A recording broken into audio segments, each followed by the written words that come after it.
ভোটের মুখে বাইক চলাচলের নিয়ন্ত্রণ এমনটাই জানিয়েছেন ইতিমধ্যে নির্বাচন কমিশন।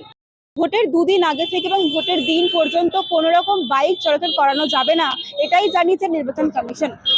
কেবল খালি ব্যতিক্রম থাকবে যেগুলো এমার্জেন্সি গাড়ি, স্কুল চলাচল গাড়ি, কোনো রকম পারিবারিক অনুষ্ঠান এবং যারা যাচ্ছে ভোট দিতে, তাদের ক্ষেত্রে কিন্তু বাইক চলাচলের কোনো নিষিদ্ধতা নেই। কিন্তু বিশেষ করে নিষিদ্ধ জারি করেছে যারা বাইক নিয়ে র্যালিতে বেরোচ্ছেন, বাইক চলাচল করছেন, তাদের ক্ষেত্রে কিন্তু একেবারেই নিষিদ্ধ করেছে নির্বাচন কমিশন। কোনো রকম বাইক নিয়ে বেরোনো যাবে না।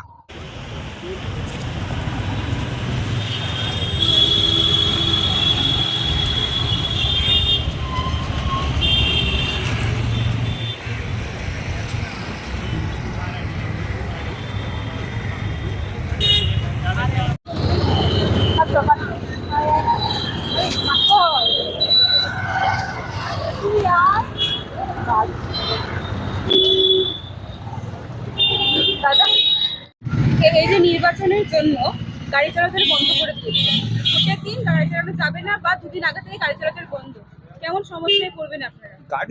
গাড়ি চালানো সম্পূর্ণ বন্ধ, এটা আপনাকে কে বললো? আমাদের আমাদের রাইডিং এর জন্য যাদের অনলাইন যাদের কাজবাজ হয়, ওই জন্য তো খোলাই রয়েছে। কিন্তু আগের দিনই পরিষ্কার এই বিধান দেখালো। আমাদের মানে নির্দেশ রয়েছে, জিজ্ঞেস করছি আপনাকে যে যারা আপনার গাড়ি নিয়ে কাজে যান তাদের কোনো সমস্যা হবে কিনা রাস্তাঘাটে? আর সে তো কিছু সমস্যা হতেই পারে, তো সমস্যা হবেই। এমনটাই জানানো হয়েছে ইতিমধ্যে সব থেকে বড় খবর হিসাবে নির্বাচন কমিশনের তরফ থেকে। ক্যামেরায় সঞ্জুর সঙ্গে সিঞ্চিতা, বাংলার কণ্ঠ।